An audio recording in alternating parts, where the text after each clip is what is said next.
Did the Vatican suppress the fact that Jesus and Mary Magdalene together had a dog? Was Princess Diana really killed in the Challenger space shuttle disaster?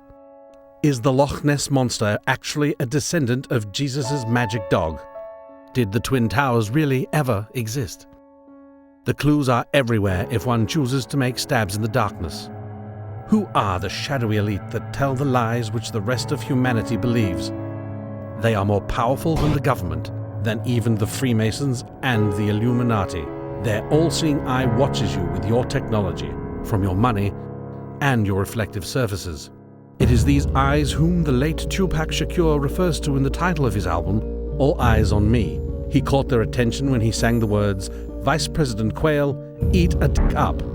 3 years later, he was murdered, but not before appearing in the 1991 film Nothing But Trouble with John Candy and Dan Aykroyd, the same Dan Aykroyd who starred in Caddyshack 2 with Jackie Mason. Mason. Pre-Mason. A regular on the Cold War-era Ed Sullivan show that launched the career of the Beatles, featuring the bassist Paul McCartney, whose death was covered up in 1966 to be replaced with a doppelganger who composed the song Helter Skelter in order to possess Charles Manson with the spirit of the Antichrist. Adolf Hitler, a cyberganic demon created by the same Nazi scientists who would later be hired to form the fake agency called NASA, which was necessary to keep the public believing that space travel was something new. When non-Freemason President John F. Kennedy declared that we should put a man on the moon within 9 years, he unknowingly enraged the powerful elite, prompting his own Tupac-esque assassination, later explored in the film JFK, which also featured John Candy.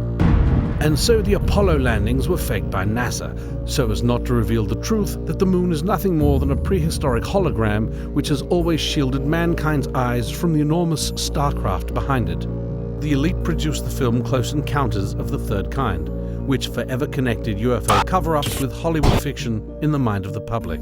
The movie was filmed in the state of Wyoming, at the time controlled by Congressman Dick Cheney, who, with his brethren, dictated the actions of the pentagrammal union of powerful corporations that control your world.